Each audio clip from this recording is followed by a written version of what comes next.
For the Theatre Dialogues rubric of the Homo Ludens website, we have the pleasure to have our new guest, Professor Iván Medeniца from the Belgrade Faculty of Dramatic Arts.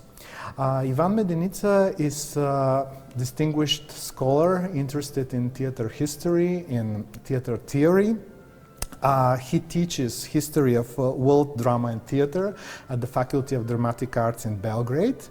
And he has been several times winner of awards for theatre criticism, and he's the author of the book The Tragedy of Initiation and or The Inconstant Prince, which in 2017 won the award for Best Theatre Book.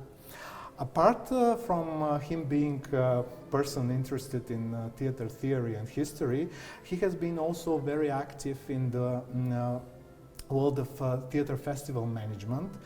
He has been several years artistic director of the Sterijino Pozorje festival in Novi Sad, and he was also between 2015-2022 artistic director of one of the largest and most important international theatre festivals on the Balkan, BITEF, Belgrade International Theatre Festival. Iván Medeniца, I'm very happy that you are here and agreed to talk with us. Thank you for inviting me and having me here. Let me start from one first general question, which is important and is something which I often think about. I am curious to hear your opinion. Nowadays, in our contemporary world, which is much dominated by different types of media, theatre does not enjoy this central role of the culture like it used to have during certain periods of its history, notably antiquity, the French classicism, if I want to mention just like the most important one, but even in the modern period. Still, it's an art form that hasn't disappeared, and it has its own strength and its own weaknesses. According to you, in your opinion, where in those strengths and weaknesses of contemporary theatre lie? Yeah, I would agree with you. Theatre is not anymore a kind of mass media, which it was in many periods of its history. I mean, in ancient Greece, in antiquity, it was one of, as we know, one of the main agora, one of the main social platforms of social life in Athens, or even in medieval period, like mystery cycles in medieval cities. Then there is a fact that between 15 and 20% of London citizens in Shakespearean times, in Shakespeare's time, were theatre goers. So in many periods of the history, theatre was really one of the major platforms for social gathering, social exchange and community building. Nowadays that's not a case anymore. One of the reasons you have already mentioned, which is the development of new different medias, film, radio, television, and now of course digital media. So theater is following the path of opera, of becoming an elitist culture for a rather restrain social groups. I mean, upon certain researches in Belgrade, for example, not more than 5% of citizens, inhabitants of Belgrade, are theatre goers, which is really a very small percent.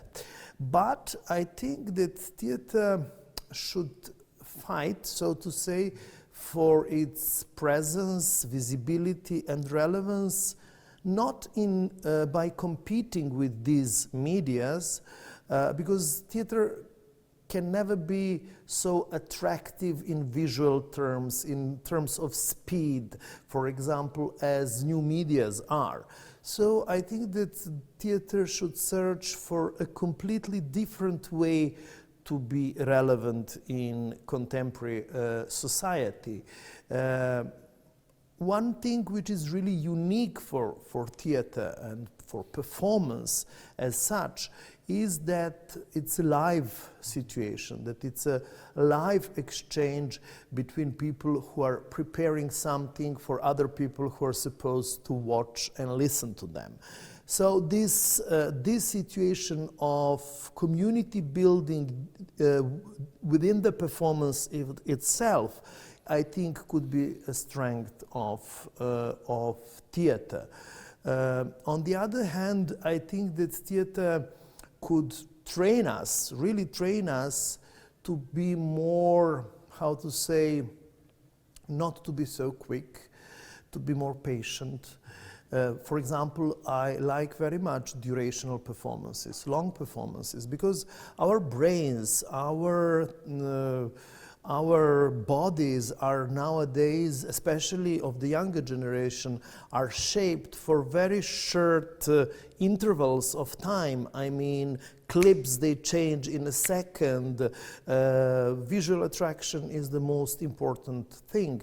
And in theater, one could sit 4 hours, concentrate not only on visual aspects of what is presented on the stage, but on oral aspects, could contemplate and could have some time for himself to be at the same time alone and with other people contemplating on conditions of our life or our society. That's why, for example, I personally like, as I have already said, I like these durational performances where you have to fight with your body, to train your body to be patient, to allow time to pass, so to say, because our life, as we all know, due to the consumerism, to the capitalist way of life, is very quick.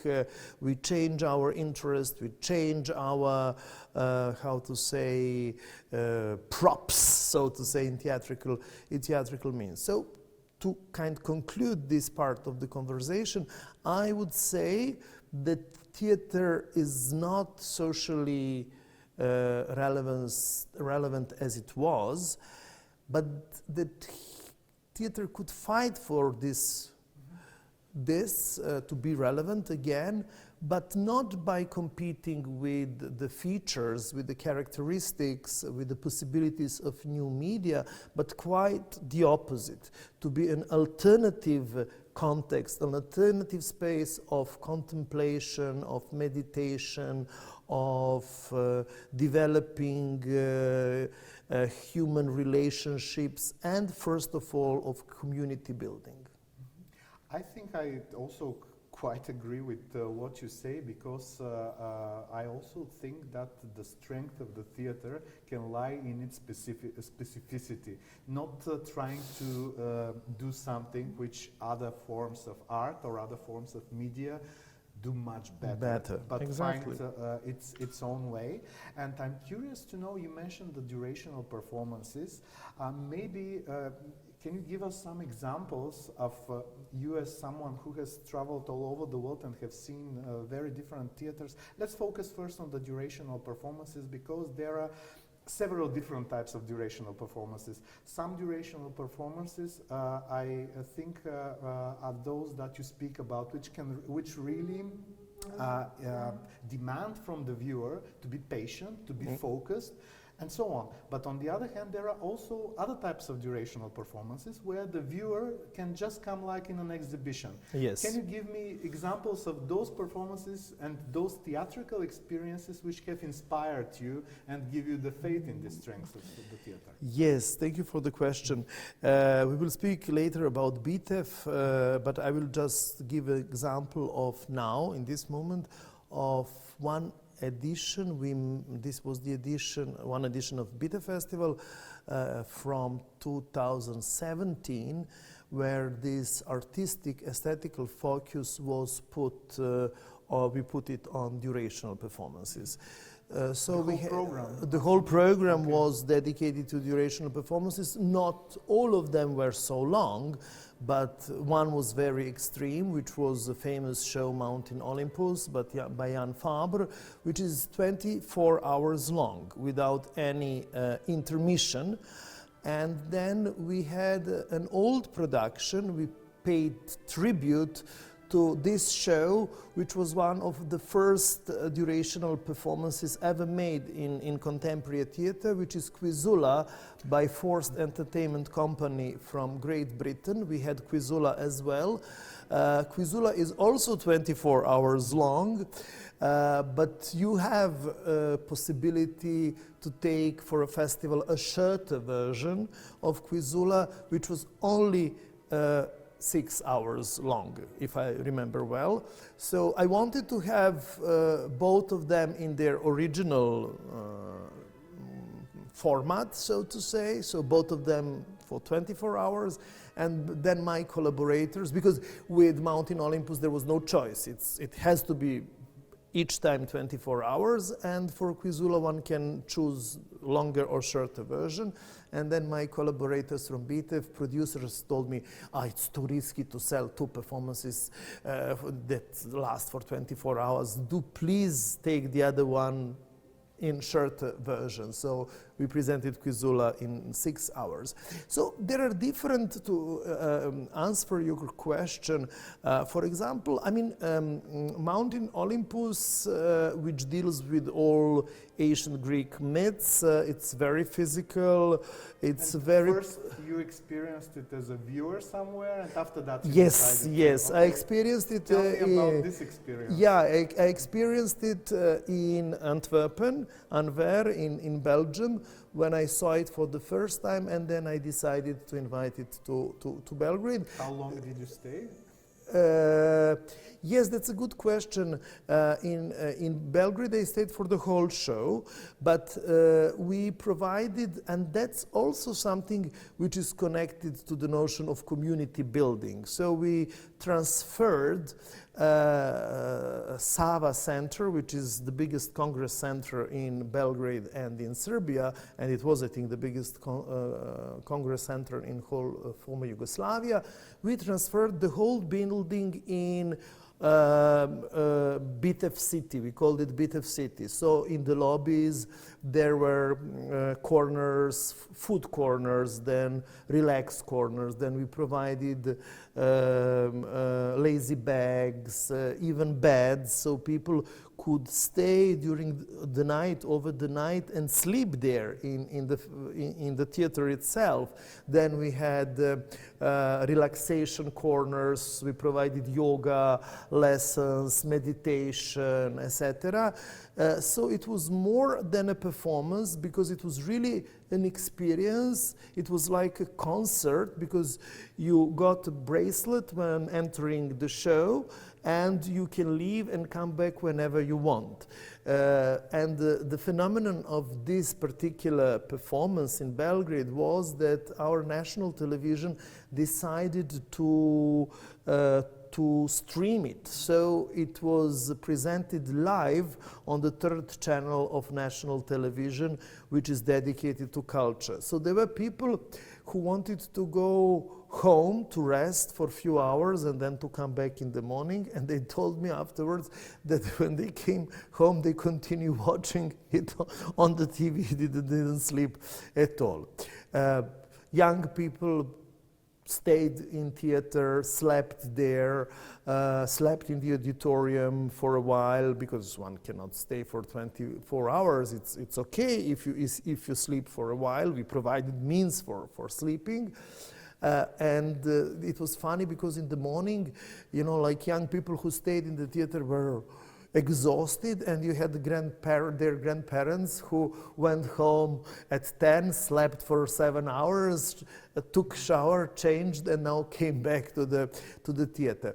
So it was really a community building performance, and its strength came from the fact, and its political impact in terms of Hans T. Sleeman. Hans T. Sleeman says that a political impact in post-dramatic theater is not anymore in its content, what it talks about, but in its form of representation.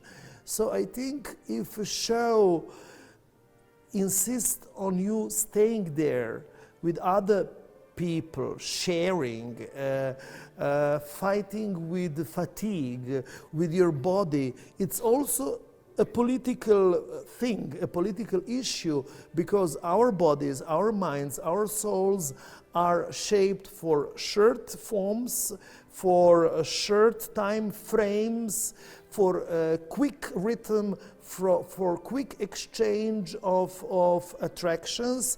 Can you name any other tendencies or example, apart from the durational performances, which for you are very relevant and in some way can be representative for the contemporary state of the theater in the world today? Yes. I will again refer to my experience at BTEF, because as you said, I have a lot of experience in programming big theater festivals. I was artistic director both of our biggest national theater festival, Sterijino Pozorje, Novi Sad, and international, which is BTEF. But basically, I'm a professor, I'm a theater scholar. So for me, BTEF was at the same time a platform to examine new theater tendencies, which is subtitle of the festival since its beginning, since 67.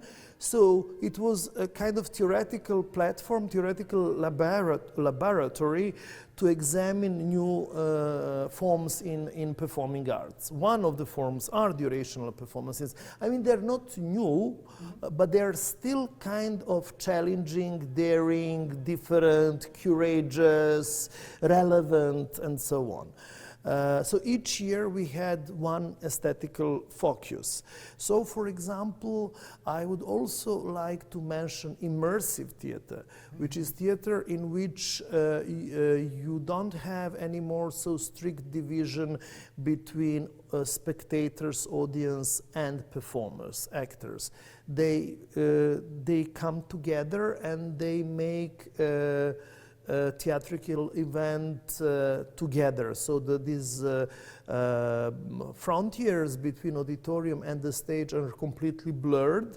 And it's also a way of making a community in a live situation. You can't have this element of immersiveness even if spectators are not literally taking part in the stage actions. But for example, in classical drama theater, in 2019, we had a show from Slovenia directed by one of the best Slovenian directors, Sebastian Horvat, and it was based on a movie and text by Fassbinder. It's called Ali, and the director decided to put in the second part of the show all of us spectators in the stage, on the stage with the actors, and we completely fulfilled their space. So they had to act between us. We were sitting there in their rooms, in their bars, in their toilets. We were everywhere, so we completely occupied their space. So it was also kind of immersiveness, although we didn't take part in a physical terms. We didn't act anything, but we were strongly present there in a shared space with them, which had a metaphorical meaning because it is a love story between an old German woman and a young Gastarbeiter, guest worker from Turkey, Turkish guest worker, so they couldn't have any intimacy. Their society was gossiping about them, making judgments, deciding whether it was good or not. So the very fact that spectators were present in their life in such a strong way was a metaphor of them not having freedom to be alone, to be left alone, so to say. I would like to ask you also, because what you say about this tendency of the immersive theater seems very interesting, but do you see any challenge there? Because technologies are also developing in that direction. Virtual reality and 3D, they are offering and fighting for even more and more immersive experiences. Can you tell me what, in your opinion, is the specific immersiveness which theater offers, which is different from what the new media is pushing toward total immersion? I'm not an expert in digital medias, but I would say that as far as I know, as far as I experienced, as a matter of fact, I mean, in digital new medias, yes, you can immerse in a very strong way in some virtual realities, virtual spaces, but it's a very personal experience. It's not such a shared experience. And in live performance, the immersiveness is a shared experience. So I do not immerse in a reality on my own. I immerse with our cameraman, with you, so we are all together sharing this experience. I think this bodily exchange and the energy that develops from the bodily exchange in a theatrical situation is something that this atmosphere, this aura, is something that cannot be replaced in new medias. I'm, in that sense, an old school, so to say. I completely agree with Erika Fischer-Lichte, famous German scholar, who thinks that co-presence, bodily co-presence of spectators on one side and performers on the other side is the very essence of theater, that it's a media condition of condition sine qua non, media condition sine qua non of theater, this bodily co-presence, and something that she calls autopoietic feedback loop, which develops from this media condition, which is bodily co-presence. From her perspective, theater is not what is happening on the stage, what artists prepared for us to watch and to listen to. Performance is what happens between, in between stage and the auditorium, which is a constant, the communication, which is a constant exchange, and it cannot be controlled. Ivan, I want to ask you also about another tendency which I notice in the contemporary theater, that there seems to be some resurgence again of performances which want to deal with contemporary political topic, most often in the form of so-called documentary theater. What do you think about this tendency, and can you give also again some examples that have impressed you? Yeah, documentary theater is one important tendency in performing arts. It's not new, as neither immersive theater or durational performances, they're also not new. And it's important on the level of the content that it deals with, and the fact that very often it's not only the content which is based on the documentary theater, but the real people, so people whose experience these documents are showing, are performing. For example, I mean, you asked me for examples, and I would take the closest one to my memory, and this is a wonderful show that you had on the festival, and we had it, I have to say, a few years ago at BITEF, which is riding on the cloud by Rabbi. It's actually a very successful documentary show because it's been running for over 10 years. 10 years. And there is still very huge demand about it. Exactly. It's a wonderful performance, very multi-layered, and it deals with different topics. Although I would stress, and that was one of the topic of my conversation with young critics here in Varna, that if one is obliged to summarize this show in one single word, what would be this word? What is the word? What is the topic of this show in one single word? And it's representation. So it was all about representation. How can we represent our own personal experience on stage? Is our personal experience worth representing? Is it important to be represented? Then this show deals with the question of memory in different way, historical memory, what do we forget from historical facts, and personal memory, because as we know, Yasser Mroué, the performer, brother of Rabbi Mroué, and it's his life story, was wounded and in head and lost memory. So what does it mean to represent the memory? How one represents the memory, etc., etc. It's really a great example of documentary theater, which is at the same time very intimate, very personal. Ivan, I want to thank you for sharing your story and for sharing with us your thoughts as somebody who has experienced theater from many, many different points.